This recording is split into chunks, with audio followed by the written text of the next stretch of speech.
All right, let's talk about business ethics. Now, for a lot of people, that phrase just means compliance, cost, something you have to do to stay out of trouble. We're here to completely flip that script. We're going to explore how doing the right thing isn't a barrier to profit, but maybe the most powerful, sustainable, competitive advantage you can build. So you've really got two ways of looking at this. On one hand, there's the common view, ethics is a rule book, a constraint, basically a cost of doing business. But on the other side, you've got the strategic view. This is where ethics becomes an engine, a core asset that actually drives long-term value. Every single leader, whether they realize it or not, is operating from one of these two mindsets. And the difference? Well, it's everything. So take a second. Be honest with yourself. Which view is really at the wheel in your organization, in your own day-to-day decisions? Because the answer to that question is going to have a massive impact on your career and your company's future. Okay, so how do you make that leap from the compliance mindset to the strategic one? It all starts by focusing on one thing, the trust advantage. This has nothing to do with checklists. It's about systematically, deliberately building what is, without a doubt, your company's most valuable and durable asset. But there are these three mental traps that so many leaders fall into. First up, the idea that if it's legal, it must be ethical. Look, legality is the absolute floor. It's the bare minimum. Great leaders aim for the ceiling. Then you've got the "it's just business" excuse, right? As if you can have a different set of personal values from 9 to 5. You can't. There's only one standard. And finally, the most seductive trap. Chasing that short-term bad revenue. You know, the money that feels good now but completely poisons the well of trust for the long haul. Let's make this super simple. Picture two financial advisors. Advisor A is all about the commission. They're pushing whatever product pays them the most, today. Then you have Advisor B. Their entire game is about building trust and doing what's right for the client, period. Now, fast forward 5–10 years. Whose business do you think is thriving? Whose is built to last? It's not even a question. And this brings us to probably the greatest real-world example there is, Warren Buffett. Think about it. People pour billions of dollars into his company, and it's not just because he's a brilliant investor. As the saying goes, they invest with him because they trust him. That is the ultimate competitive advantage. His entire empire is built on that one non-negotiable principle. And that's the core idea here. In any field where your advice and leadership matter, consulting, finance, you name it, trust isn't just a nice-to-have. It's the ultimate currency. An unshakable reputation for integrity is the most valuable asset you can possibly own. Everything else is built on top of it. So, we've established that the big advantage is trust.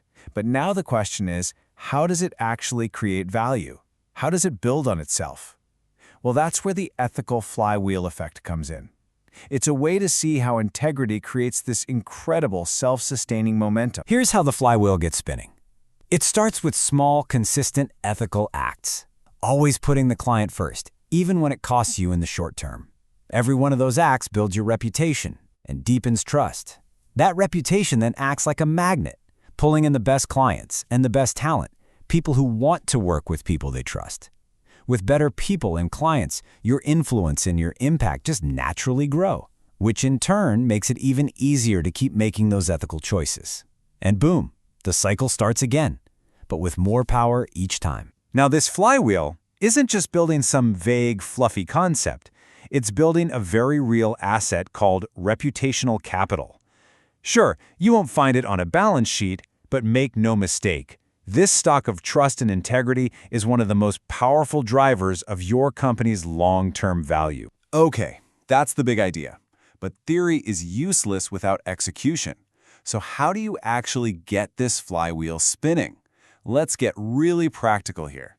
This is a 4-step playbook you can literally start using on Monday morning. First things first. When you hire, screen for character first. You can always teach skills. You can't teach integrity. Second, codify your values. Don't just assume everyone knows what they are. Write them down. Talk about them all the time.